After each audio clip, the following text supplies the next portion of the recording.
Welcome back to What Arty Noobs for General Disturbance. I'll read off the equipment first. We've got the Commander's Vision System, we've got improved vents and coated optics as well. Improved coated optics. This is the ELC EVEN 90. It's the Tier 8 French premium light tank. It's located on the south spawn of Ghost Town, and this one is under the command of Prussian Joe of DSRTD. Why did I read off the equipment first?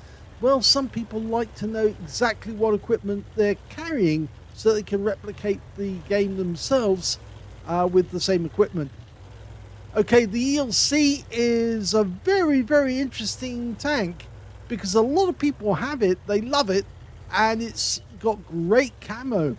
He spotted the Shure MV7X, but he's pulling back because there's always a possibility that he might get spotted in return. So he's getting out of their view range. Now, it's a 90mm low pressure gun. Otherwise, if it was high pressure, it would probably shake the thing to pieces. He's just spotted an E75 and AT-15. In fact, I think he spotted both AT-15s there. And he's giving spots to his teammates so they can get shots off. Now, originally, the ELC was part of the ELC project in the 1950s. Engin léger de combat is what ELC means. It's a light combat vehicle designed to be carried on an aircraft to any combat zone. Several companies actually joined the project, and well, the EVEN 90 was one of a number of pilot vehicles that were actually put forward, and most of them had different armaments. There was an ELC EVEN 30, which had 30mm cannons either side ×2, and there was even a version which was the ELC EVEN 120 that had 4 recoilless rifles, 2 on either side, but it would take a little while to reload. That's the one we want Wargaming to bring into the game. If they had an ELC with 4 recoilless rifles, then it could still have say a 40 or a 50-second reload for those recoilless rifles. But could you imagine a little light tank firing all 4 recoilless rifles, 120mm at the same time, and absolutely hammering an enemy heavy? I appreciate it. Well, he managed to go in there and get shot by the UDES, but I think he distracted that Panther for a while, and he's managed to pick up quite a bit of hit points off him as well. 220 Alpha is the alpha for these shells, and 175mm of penetration with standard ammo. He's actually got the premium rounds, which are capable of 215 Alpha. There's the 175, there's the 215. The HE rounds are capable of 270 and 45mm of penetration, but of course they're only used for resetting a cap. Now, as it's a light tank, it has the same camo on the moves as it does when it's stationary. And when it's stationary, it's very, very stealthy indeed. I've seen games where an ELC has been absolutely still in a bush, and the enemy has been outside the 50-meter range, but just couldn't see it. It was only when it went within the 50 meters they auto-detected it, and all of a sudden, yes, all hell let loose. But it is quite an interesting little tank. It's also very difficult to get on. Arty gets the kill there on the AT-15. It's also very difficult to ace this tank now because so many people have it that the skill level required to get an ace is very, very high. You can see that in this one, Prussian Joe does have 2 marks of excellence already, working on the 3rd.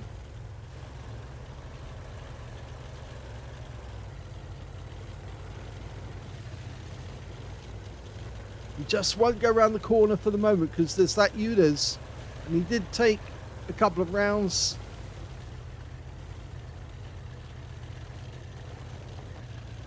It's getting to the point where he might be necessary for him to go around the corner and distract that UDES so that his teammates can follow up.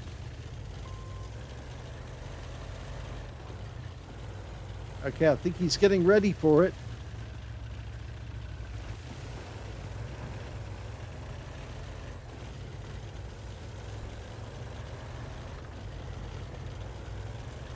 There's the units.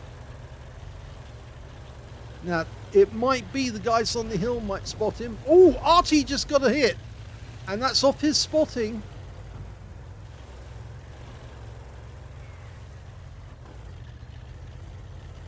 Okay, Eunice knows we're here and people are firing at us. And we've just spotted a TS-60. And he's up on top of the hill. The spotting hill.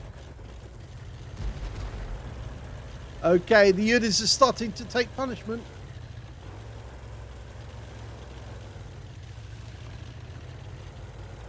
Got the Emil and a Progetto.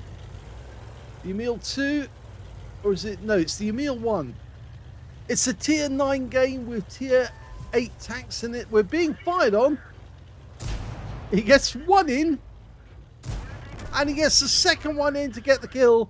And that opens up the way. But they were spotted from the town, of course. Because, of course, the Udas passed that on. But now he's gone unspotted. He can start moving up on the enemy. Now there's an enemy Barask just north of the city. Between the city and the cap. The Emil like that. Thing now is to get underneath that TS-60. But not to get hit by the Barask. This vehicle's also known as the Steve 90, because of course it's used by Steve Horst on his channel, Honest Gaming, and he does some very, very funny things in his ELC EVEN 90.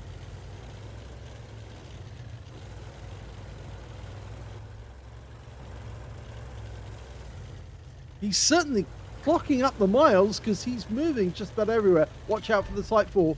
Yep. Type 4 saw him, fired at him. Oh, he took one from the hill, but luckily it hit the tracks. But the TS-60 is paying for it because, of course, he was spotted when he did that. And now, of course, he's taking damage.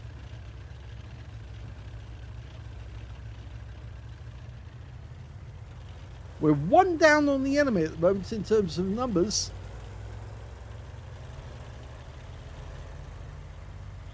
But most of our forces are actually on this side of the map.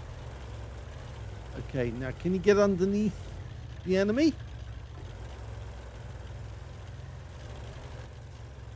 Well, there's the TS-60. Did he get spotted? No, he didn't.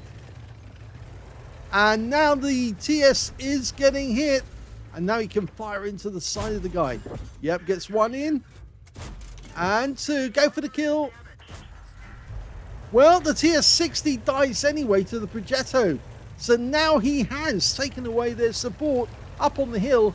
And he can start going over there and dealing damage to the enemy tanks. Although we've just lost our 257. Okay, there's the Type 4. He's a one-shot. And yes, we can penetrate from that angle. Oh, the Arty just got him. The SU-14 too just put a round into the Type 4 Heavy. And he's out the game now. The Scorpion is just on the edge of town. He looks a good target. 1,500 actual damage. 3,300 of assist or spotting. We're going to start putting rounds into the Scorpion at distance. And he can't see us. And he's out the game. That's the second kill for Prussian Joe. Now it appears the enemy Arty is right over in the corner of the map. So we could go over there and get rid of him. He's a Lorraine 15551. Of course, he is a fast Arty, but we've got a Rheinmetall Borsig. And of course, the Brask is over this side as well. So if we go over, we might be able to shoot this guy and cause him some problems. Oh, we just took out our Borsig, but can we get a shot? Yes, at distance. So he put one in. Now, does he pop the reload? I think I would. He needs 3 shells to make sure that he can get the Lorraine. And he has popped the reload. Now, going into the cap right now would draw the enemy back. The Bisonte is nearby, so not a good idea. And there's the Arty making a quick run. He knows he's in trouble. They've just lost their Bisonte. Now we can go after the Lorraine. Okay. Oh, Lorraine goes down. And he's out of the game. The Progetto got him in the end. But in fact, actually, I think we provided the spotting that enabled him to do that, because we had the commander's vision system. Didn't show that we actually had that spotting there, but... Oh, and there's the Barask. Right down the other end of the map. Remember, we've got the improved coated optics, so we are getting maximum range on the spots. Okay, there's the E75. Now, we could get shots on this guy, and that would help our teammates. Ideally, we need to pull back a little, use the bushes. He's looking for the point of penetration. Doesn't want to get spotted by the Barask and hit at the distance. There's only 2 enemies left, but there's only 2 left on our team as well. We lost the Arty on our team. Okay, he's moving to get distance between him and the enemy. Enemy Barask has not gone into the cap yet. Having a light tank at this stage in the battle can be very, very, very useful, because of course we do have a much greater view range than the others. So we can pop in and out and make it difficult for the enemy to work out where we are.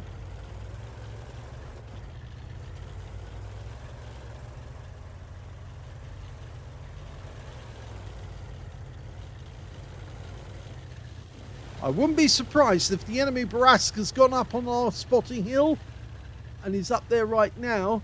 Now he's going to probably reckon, if he does get spotted, that we're in a bush.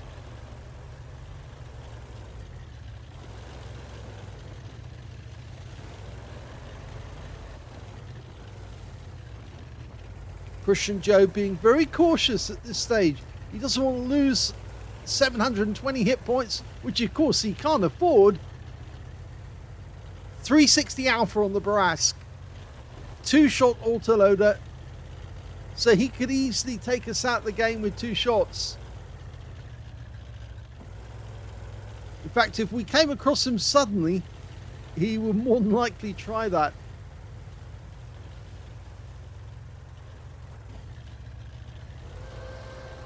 Two-minute warning.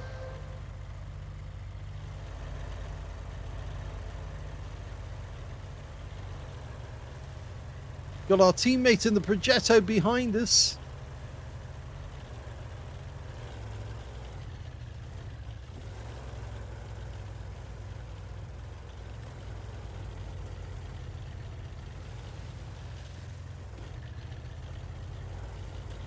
Looks like the enemy are trying to protect their cap area.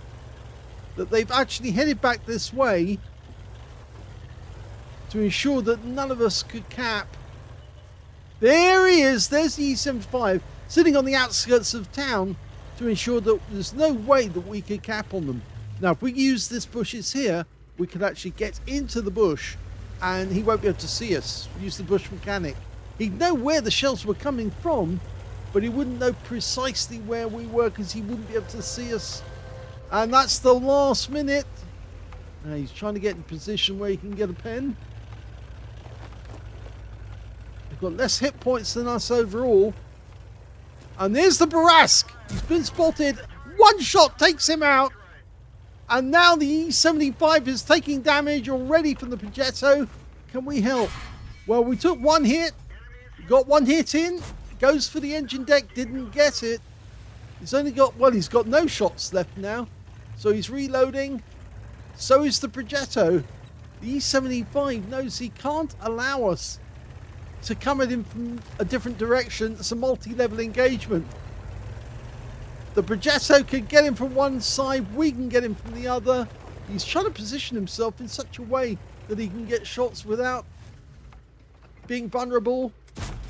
He fires the first one, it didn't pen. And the Progetto got a hit, and he's taken him. That's winning the game. Here's the end of battle stats, and that was an ace tanker game for Prussian Joe of DSRTD in the ELC EVEN 90. What's amazing is he's had an ace tanker in this before, because this was not the first one. He also managed to get a spotter badge for spotting at least 1,000 hit points of damage, fire for effect for doing more damage than hit points to his own vehicle, and patrol duty, being the only one spotting 6 enemy tanks whilst they were being damaged. His win rate from that game, 9,747, which is super unicum and quite a bit more. Let's have a look at the team scores and see where he was. Well, we can see the highest damage in that game went to the E75 and the enemy team, the last one left alive. He got 4,562 hit points of damage, and he picked up the high caliber. Second highest damage was the Progetto, who was still alive at the end of the game. He got 3,728. And the third highest damage, well, that goes to the other E75 on the enemy team with 3,562 hit points. Prussian Joe only managed 2,484. I say only managed. That's still a very high score. And he was beaten by only 3 members of the enemy team, 2 on his own team, which puts him in 6th place when it comes to damage with 2,484. He was beaten by the Object 257 on our team. That was the guy who was in town for quite a long time. He got 3,462 hit points, so he was 4th.